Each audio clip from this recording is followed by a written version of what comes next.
Hello and welcome to the most incredible marketing show ever. I'm your host, Craig Valine. Welcome again and welcoming my friend and direct response marketing expert and certified Dan Kennedy, independent business advisor, Dan Cricks. Welcome back, Dan. How you doing? Great. Glad you're here. You know, over the past few episodes, we have done at first we did the 10 no BS rules for marketing success, for direct marketing success.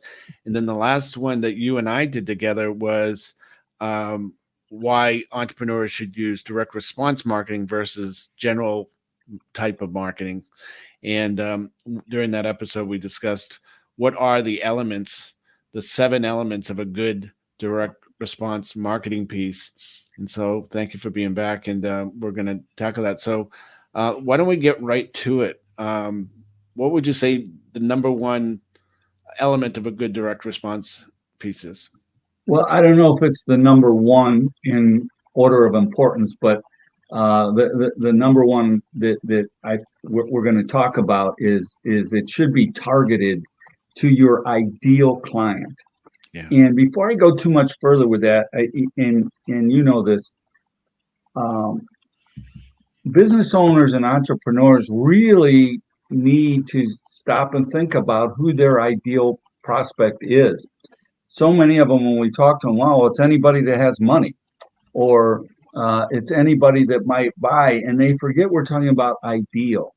And by targeting your ideal client, it allows you to market less expensively and get better results by not going out in a shotgun type of an ad where, you know, a large percentage of the people may have no interest.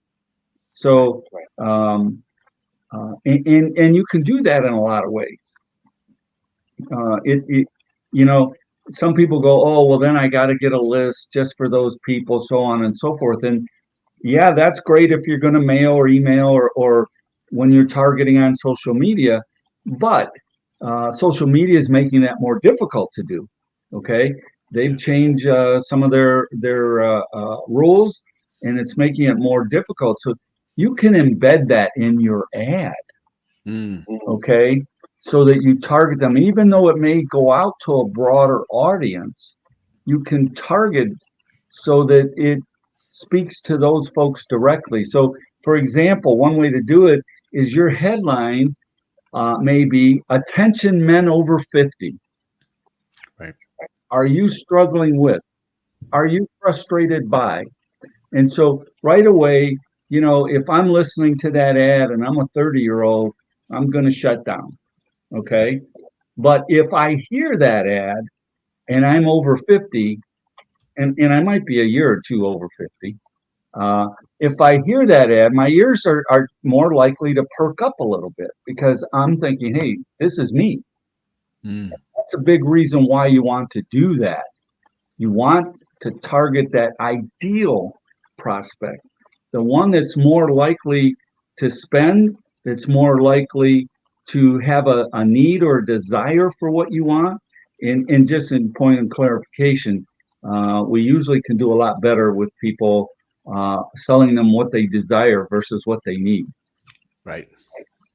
Right. Hey, question. Do you have a volume up or something like that? There's a little bit of feedback. Do you have a screen on or? I mean, no, I don't have anything on. Okay. I'm not sure what's going on, but that's all right. Very good. Very good. So let's try number 2. What is number 2? Well, number 2, and this is critical, and it's a key component to direct response marketing, is you must have a deadline. Yeah. Right? And you know, what happens if you don't have a deadline? People put it off and put it off and put it off and put it off.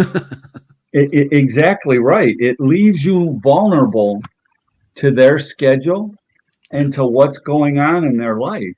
And if you don't have a deadline, it's too easy to have that ad or that email or that post get put aside. Yeah. And what happens when we do that? Okay. I don't know about you, but by the end of the week, my pile's getting about this big, and that one may end up on the bottom. Exactly.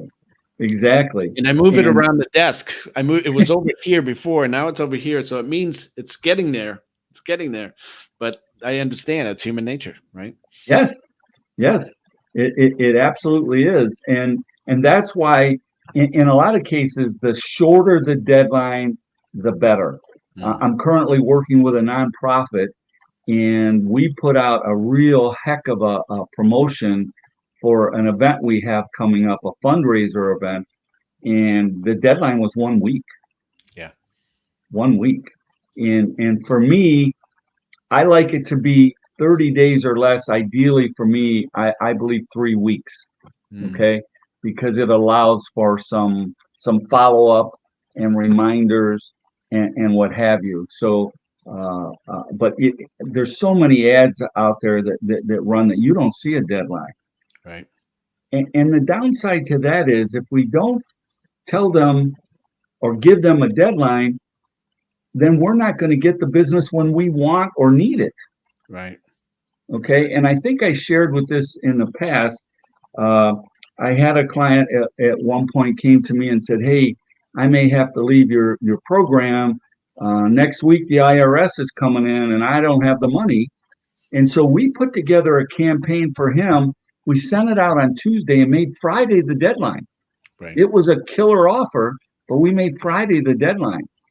And turns out that it worked so well that he was able to bring in enough business to be able to pay the IRS and stay in business. But had we not put that short deadline on it, they might have called next week, the end of next week. Well, the IRS is come and gone, and the place is shut down. It doesn't do you any good, Right. you know. Yeah. And so that's just kind of the extreme thing of a deadline. Yeah. And it was a good offer and said, "Hey, it's only good till Friday, the end of business Friday." And people responded to it. It worked really well. Right. Excellent. Excellent example. Number 3, more than Well, one way to respond. yeah, Clear instructions. Clear instructions. Don't assume everybody knows what to do or where to call or how. Yeah, geez, Louise. exactly right, Craig. Because sometimes we kind of get in our own head and we think everyone else, and I do this with my wife sometimes. I assume she knows what I'm thinking, right? You've Right. never done that, right? No, never. But sometimes we get caught up and we're so caught up in what we're doing that we automatically know what we're talking about. Right. Well, the person we're advertising to and marketing to does not. Right. They do not know, and that's where the clear instructions comes in. But the more than one way to respond, and this is really elevated the last few years, is people are all over the place, and it changes. I don't know if you remember, but before COVID, when QR codes came out, everyone thought, "Wow, this is the great new thing," but they never really caught on. Yeah. They never went to the extent that people thought they were. Then during COVID, the restaurants started using them Yeah. rather than have a menu. Here, hit the QR code, and then you did less for you to touch and all that other good stuff, right? Well, what that did though was that got people used to QR codes. It educated them to QR codes, and it got a facet of people that they would have never gotten before. Yeah. An older generation of folks, I mean 50 and up, who didn't want to have anything to do with QR codes, now realized, hey, these are all right. These will work. Yeah. Okay. And consequently, there's some of them still like using QR codes as opposed to clicking on a link or something. Yeah. And then there are some people who want to talk to a live person. Right. They prefer that. So if you can give them more than one way to respond via email, uh, QR code, go here. But back to your point of very clear instructions. Okay. Mm. Don't just tell them to go to your website. Those aren't clear instructions. All Right. right. Now, if you have a landing page that pops up and says you're in the right place, do this, you're okay. But most websites have several things going on with them. And we know that most folks today have very short attention span, Right. very little patience. And if they have to look around for what you're trying to get them to see, they'll bail. Yeah. So very clear instructions. Go to our website and click on this up in the left-hand corner. Right. Okay. And just saying click on this, now they got to find it. Yeah. Okay. Tell them where it is. Tell them where it is. Yeah. I wish I could add to that, but that was very, very clear. Clear instructions on how to use clear instructions. Very cool. Uh, Number 4 should be trackable. We mentioned that in our no BS rules. Yes. Yes. And that's a key element of a good direct response piece because it tells us if the ad is working or not. Right. Okay. And it allows us to measure and it allows us to leverage our marketing budget better. Yeah. Yeah. Okay. And if it's done properly, it can help us to make it work even better. Yeah. It may help us to decide, hey, this isn't working at all. Uh, the more you know, the better it is. So some folks in their direct mail marketing piece like to have more than one offer. Okay. And by the way, just as an aside, I don't recommend more than 3. Right. Okay. But if there's one of those offers that's getting hit big time and the other's totally ignored, now that just told us something. Okay. It may have told us it's a good offer. It may have told us there's a high level of interest in this, what have you. And so we want to know if the marketing we're doing is working. And most of your shotgun ads don't allow for that. Right. Yeah, general marketing is when we were talking about that before, it was like putting out your name. Everybody says, I'm just getting my name out there. That is BS as far as I'm concerned. We want to know that every dollar we spend is bringing back another dollar or more in at least lifetime value, right? We want to make sure that the customer value is meeting or exceeding the money that we're putting out for it. So that's awesome. And so, the general marketing pieces that I've seen by people claiming to be in marketing, when I go to local events here in my city, um, I'm just shocked. I'm shocked at the marketing pieces I see from people who claim to be from marketing and advertising. It's just amazing. It's just amazing. Well, Um, in their defense, Craig, okay, most of them have not been taught direct response marketing. right. They've been taught that old school advertising, that shotgun type advertising, as you said, let's get your name out. Right. Okay. But most small to medium sized businesses don't have the budget to be able to do that. And in a lot of cases, they don't have the time Right. that it takes for that to work.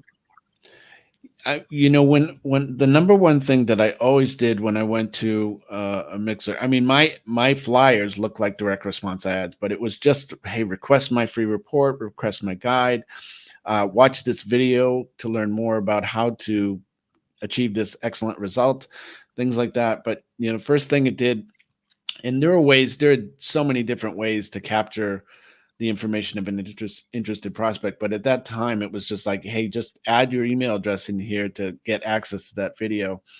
And then once they watch the video, then on the thank you page or whatever, or below the video would be, here's an offer related to that video.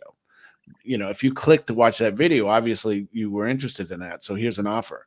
So, that's, again, I could track almost, within, if I went to an event in the morning, by the afternoon, I could tell how many people watched that video, and it was just for them. It was not for people I met outside the event. It was for the people who went to that event, and it clearly stated, hey, if you're watching this video, we just met at the Chamber of Commerce event, or something to that effect. So yeah, you gotta measure results. Gotta measure. Well, and so the example you just gave, Craig, is awesome. Okay. But then that allows you to come back to our number one. Yeah. Now these folks, like you said, have raised their hand and said, this is something I'm interested in. Now it allows you, and you said you did it in your offer. Yeah. Here's an offer. Obviously, you watch this video and you may not say that, but Right. you know if they watch it, they're interested. And then your future marketing. Right. Okay. Right. It takes that big room of that event and narrows it down. Right. And it's a lot less expensive for you to market to those people Yeah. that already know are interested. Right. Right. Yep. Yeah. That was a great Excellent. example.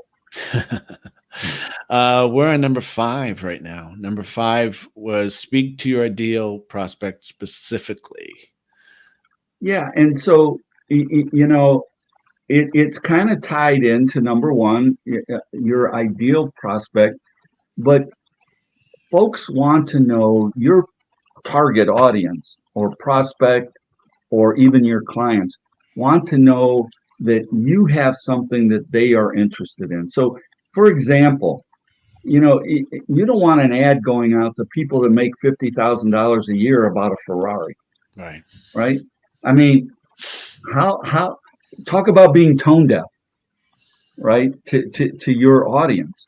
And so one, if you can target them and bring it down, then you can talk about what's relevant to them, what's important to them. Yeah. Maybe even talk about someone. I'm working with a chiropractor right now, and one of the things that we want to talk to them and specifically is about pain. Mm. Okay, so many people today are in pain, and the chiropractors can talk to them about pain relief. And now, and let's face it, people over 50, 60, a huge percentage of them are dealing with some type of pain, Right. age related, injury related, whatever. Okay. And and more of them are looking for relief that way. So you can talk to them specifically. Now yeah, he knows what I'm talking about. Yeah. Okay. And I'll just give you one quick example is a few years back, I had a funeral home who was a client in a small town. Okay. And this guy went to where the senior living facilities were. Mm-hmm. And he did different things for them with their different events. And a lot of the folks in those types of facilities, they're lonely. Okay. So if they get somebody that talks with them, spends time with them, he would have events where he would be up in front of them, Mm. events that they would enjoy. Okay. And he was constantly in front of them talking about and doing things, have the events where they could have some fun. A lot of them don't get to do much outside of there. There's some facilities that have a lot going on, Right. but not all of them do. And this worked so well, and this was an ongoing thing. And he had a newsletter that Mm. he had for those folks. And we know from mailing that that population likes to read. Yeah. They like to touch and feel a piece of paper to read. Okay.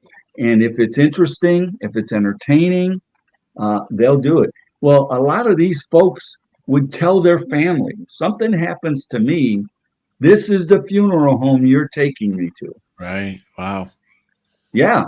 They wrote it in stone. This is where I'm going Yeah. because they were able to relate to him because they felt like he was talking specifically to him. He Right. didn't talk about Bitcoin and things that they have no interest in. You Right. see what I'm saying? Yeah. And so that's the whole thing about that. Speak specifically to your target.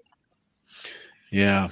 Yeah. That's interesting. I just realized because I've always wanted to, but I just realized that all my messaging really for lately is for people, for generally men, but I attract women too, just kind of like Dan Kennedy says. Really, he goes, I speak to the guys, but there's some women who love what I have to say, right? Obviously. But I deal, most of my clients are over 45. So, at least over 45. That's the youngest, but they're typically over 50, 52. And so exactly the language we use to attract them and to keep their attention and build upon the relationship demands that I understand who they are and what they do because I'm one of them, right? I just happen to be one of them. Now, there are people who are in business who cater to a market who they're not necessarily one of them, but they have to have an understanding of the problems, the lifestyle, the the things that are going on in their life. Otherwise, you can't relate to them. We have to know that, number one, for the messaging, but number two, to build rapport and to have that, with the funeral home example, that's excellent. Um, I don't know. Did you ever watch the show Better Call Saul? No, no, I No, didn't. he was an I've heard of attorney. it. He was an attorney who was trying to get the old people's, the people in the assisted living homes, their attention. So he used to run bingo every Monday and everything. But the point being active in their life so that there's rapport built, there's a relationship built. So when you think of blank, you know, that's it. It's like Yeah. I want to do business with them. We're going there. We're going when I die, we're going to that funeral home. So great examples, great examples. Well, let me just say one thing, that the point that you brought up about the language, Yeah, that's how they know you know who they are. right. Okay. Using the proper language. You know, I I can't talk to people over 50 and say, "Hey, dude." Okay. Well, maybe you can if they have some 80s in them, but still. But when I'm around my nephews and nieces, it's do this and do that. You know. Or bruh. Yeah, I had my 7-year-old granddaughter over this past weekend, and she said, "Hey, brah." And I went, "Brah." I think she was testing. Yeah. Oh my God. All right. Next is a compelling offer. Why should I respond right now is number one, the deadline, right? But number two, right? Compelling offer. Yeah, and I, I use this example, and I have a lot of marketing people who are my clients. Mm, They come for my education. I do the monthly marketing meeting, and they come to learn from me and then go use it. Well, I had one of those yeah. who sold like marketing to local businesses, Right. and she was a consulting client, and on one of our calls, she was very frustrated, and she said. Uh, she had a client that owned an ice cream store and was frustrated with her because an ad he ran with her got no results, got zero results. And I said, "Well, why do you think that was?" She goes, "Because he wouldn't listen to me. He put an ad out for $1 off on a quart of ice cream in January." Uh, well, in this part of the country where you live, it might be more likely uh, Right. to work. But here, it's usually about 10 to 20 degrees most of January. Okay. And most people aren't thinking ice cream. Right. So to get them to buy your ice cream, you need to do something like buy a quart and get a quart free. Right. You know what I mean? And so the compelling offer, it has to be something like you said, to motivate them, to get them to act. Right. Okay. And I like, example Dan Kenny used to use. You got to motivate them to get up off the couch or get off their chair or put their phone down to go act Yeah. and go do something. Okay. So if it's not compelling, it's not going to happen. Yeah. You're wasting your money. Yeah. We like to say you feel you want an offer so good they would feel like a fool for not taking advantage of it right now.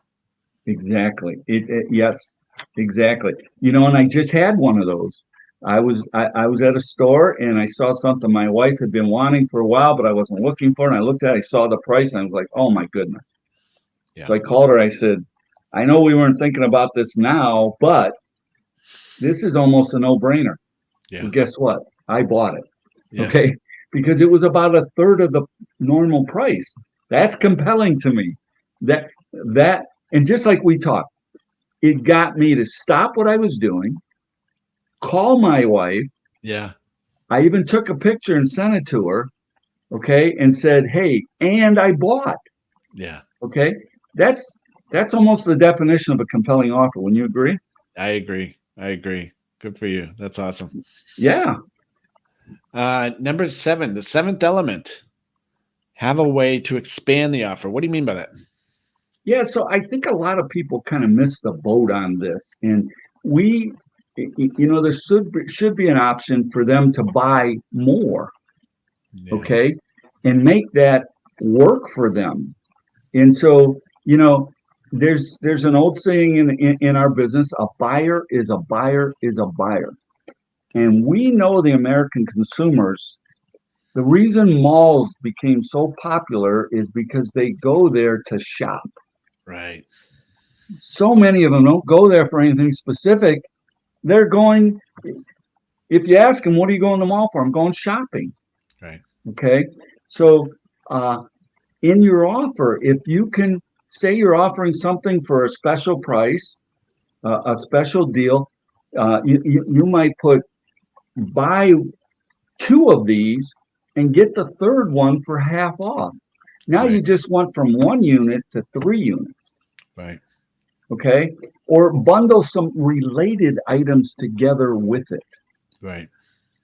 Okay. Or if you know your audience, you might be able to throw in a bonus item. So I'm going to use this. It's old, and a lot of folks may not remember, but Sports Illustrated, one of their most successful campaigns they ever ran was if you signed up for their subscription for their magazine, you got a free football phone. Yeah. Okay. Now they knew their target audience were men over 30, right? Many of them are interested in football, and this offer came out in like September. Yeah. All right, and when they went back and surveyed, a whole lot of people signed up to get that magazine just to get the football phone. Yeah. Yeah. Okay, and so you could buy the magazine, and you could sign up for a year subscription and get the football phone for free. Yeah. Okay, that's something that expanded the offer from just maybe a one and done Yeah. to a full year subscription. Yeah. Yeah, let's talk about some other examples for people listening. It's like when you think about it, when you buy any electronic device, they ask you, would you like to buy the warranty, right? So they get 20, 40, $100 extra for that. Go to McDonald's, obviously that's the most, you know, would you like fries with that? Would you like to bundle that into a meal, right? But um, there are the good, better, best method of having, you can buy just the item. The better one is get the item plus this, and the best is get this and get renewable things every 3 months or every month or every 6 months or every year, whatever. But the point being is there's always opportunities to increase the average transaction value of a sale. And I was just when I was at the hospital the other day, we were looking down upon it. There's a shopping area where there used to be an old Italian restaurant, best meatball sub. I can't find one like it anymore. Um, but the son who used to work there is now working in the hospital. So my wife said, "What happened? And she said, my father wouldn't raise prices, so we went Oh, out of business oh, after the COVID, right?" And I said, well, there's multiple ways to make more per transaction or get more per customer every time they do business with you, or get him to do repeat business. He didn't necessarily have to raise prices, but he could have increased every transaction. And that's the problem that most people don't understand, is that, if you're undercharging supposedly, how can I add more value to the sale? How can I add more value to the customer that benefits them and benefits me, right? right. It Yeah. has to be a win-win. Yeah. Yeah. It's Yeah. interesting. Um, hey, we just had 7 elements, but you have a bonus with us. Yeah. Yeah. So nothing like an unannounced bonus, right? Everybody likes to get that little extra. So and this is really, really important. Um, in so there's so much competition today.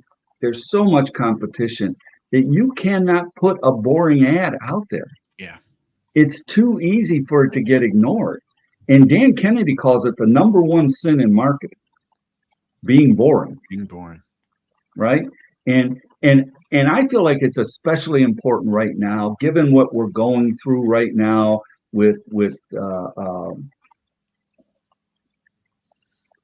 where people are at. There's so much negativity going on. The Yeah. election always adds to that. Ugh, Yeah, there's so much of that. And if you can have a little fun or make your ad interesting, yeah. your your success rate goes way up. Yeah. And the chances of it getting recognized among all of that competition. And here's the other thing a lot of people don't realize. You're not just competing with those in your industry. Right. You're competing for the consumer's attention Hmm. and the consumer's dollar. And given our current inflation economy, those dollars are they're worth less. Right. Okay, so they have to make a decision. So you're not just competing with the other guy that does what you do or the other woman that does what you do. One, you got to get their attention, and that's why not being boring is important. In fact, if you can be a little fun, have Yep. some fun element to your ad, and still make it work, people are craving an opportunity to smile and forget all the negativity. Yeah. It's funny, one of our driving principles is enter the conversation currently occurring in the prospect's mind. And one would think like, hey, if I tie my ad into the elections, that might be a good thing. Maybe. But the thing that might be better is the anti, the Right. anti, be the opposite of exactly that. Address the frustrations that you feel about the elections, or do something very different. So it's way to stand out, because when everybody's talking about elections and who's right and who's wrong and all that stuff, it's like, hey, take a break from the elections or something to that effect that grabs their attention. Perfect. Perfect. Take a break from it. You still get to leverage Yeah, that's going on, but now you get to go anti. yeah, And there's a lot of people right now. Yeah, that's what I need. I need a break from this. yeah. They're getting burned out from all of that. Unfortunately, our 24/7 media and Oh, social media just drums it forever. oh, And that's why I say I think it's even more important now not to have a boring ad. yeah. And that goes with design, with messaging, with response, with offers, things like that. It's just got to be something, and it's pretty easy in local media, especially, um, to be different than everybody else in their ad. But you've got to make sure that you don't let the designers at the newspaper or the media publishing company dictate what the ad should be. You have to be very clear on the structure of your ad, because the thing is, I used to work for a local newspaper a town away, and I would have to sit there with the designer and restructure the ad, because I was bringing my direct response ad principles. I was selling media, obviously selling advertising, but I'd have to sit there and say, why is your headline down the bottom of the page? Put it up at the top of the page, right? She was a graphic designer. She was not an ad expert. So she was making it look pretty, which is nice. But if it doesn't do anything for the ad, it's not necessary. Exactly right. And that's a great example. I had one recently with a auto repair shop, and I gave him the whole ad, and he sends it to me and says, "How's this?" Well, the top third of the paper was this cool looking car. Yeah, Well, that's nice, but how's that going to help you get your message out? right. And his information was down in very small print. Yeah, And but like you said, it was a graphic designer. They're all about making it look pretty. right, We're all about getting responses. right, right. Okay, making money from the ad, not just, oh, that's a cool car. They get looking at the car and they forget about what the offer is or who you are. Yeah. Yeah, the difference between a headline and a picture up at the top of a page is the picture is nice and you're going to stop at the picture. The headline is meant to get you to read the next part of the ad. So the headline reads the subheadline reads the first sentence reads the second sentence, and so on and so forth. It's meant to be a slippery slope so that people feel compelled to read it, to say this is for me or it's not for me. What are they offering? I want to find out what they're offering. I want to take advantage of this offer. Where do I call? Where do I go? What do I do? That sort of thing. So Well, yeah, my kind of rule of thumb with that, Craig, is the graphics should be there to enhance what right. you just talked about, not to take over the ad. Amen. And so many people just give it to an ad rep and say, here you go. And the ad rep, they usually are not marketers, especially when it comes to their sales folks. Right. Nothing against them, okay? Yeah. But they want to make it look pretty, and a lot of times they like to make the ad appeal to your ego in your business. We're running out of time, but I just want to bring up a thing. Dan Kennedy used to, for a small period of time, had an ad agency or something like that. And he said, the owner of the company would say, "Hey, you got to put a poodle in the ad because my wife will get mad if the poodle's not in the ad." Yeah. And then the guy would supposedly do a separate campaign or something like that. Two different examples, sorry, but the point being is sometimes people just have an ego, or they want it to look pretty, they want it to look nice, they want it to represent their brand, versus they're focused on that versus getting results. And the point is if we have a well-structured ad with a compelling offer and all the elements that you just mentioned, they will get results. And people won't worry whether it's a high-end place or a low-end place or a classy place or whatever. They want what they want because you spoke to them in a way that entered the conversation currently occurring in the prospect's mind, right? Hey, I need that. I want that. I want to get it right now. And so before we close, do you have any, let me preface this. If you want to write good ads, study good advertising and good ads, what books or where would somebody learn how to do that if they wanted to do it on their own, to learn how to write a good ad? The Ultimate Sales Letter Yeah. is by Dan Kennedy. And one other one that I would say is more for the kind of the beginner is Direct Response Marketing for Non-Direct Response Marketers. Yeah. And again, that's another Dan Kennedy Yeah. book. A lot of people don't realize, and if we say something and you're doing it and you're going, oh, wow, I must be an idiot. No, that's not the case at all. Right. Okay, we're trying to help educate. Craig and I have spent tens of thousands of dollars. Am I right? Yeah, I was going to say over Yes. I don't want to go all the way there, but literally Yeah. to learn what we've done, to use it, to practice it, to test it, to what have you. And so just because you don't know, again, you may want to get help. And that's what Craig's offering, a book that you might be able to use to help you get there. Yeah. If they like you and they heard, they like you and they like what they heard, and why wouldn't they? Because you're a regular guest on here. How would they get in touch with you if they wanted to learn more about what you do? Well, one of the things I want to offer, I'll answer that. But some people, a lot of times I hear, they jump in after point number 2 or 3, and they miss the first couple. If anyone would like a PDF of our 7 elements plus the bonus, and I'll add some of my notes in it. If you'd like to get that, Yeah. just send me an email at resultsmarketing@sbcglobal.net. That's resultsmarketing@sbcglobal.net. Clear instructions. In the subject line, put the 7 elements. Yeah. Okay. Make sure you do that, because I get, just like all of you, I get a lot of junk emails. I get several hundred emails a day, and we'll have somebody looking for that. It's easy to search for that subject line and you won't get lost. But I want to give that to everybody. Awesome. Excellent. And we're going to have you back again and again. So thank you very much for your time today. For all those listening or watching this, we have a free gift pack for fans of the show. That features me, Dan, and all previous guests from the show.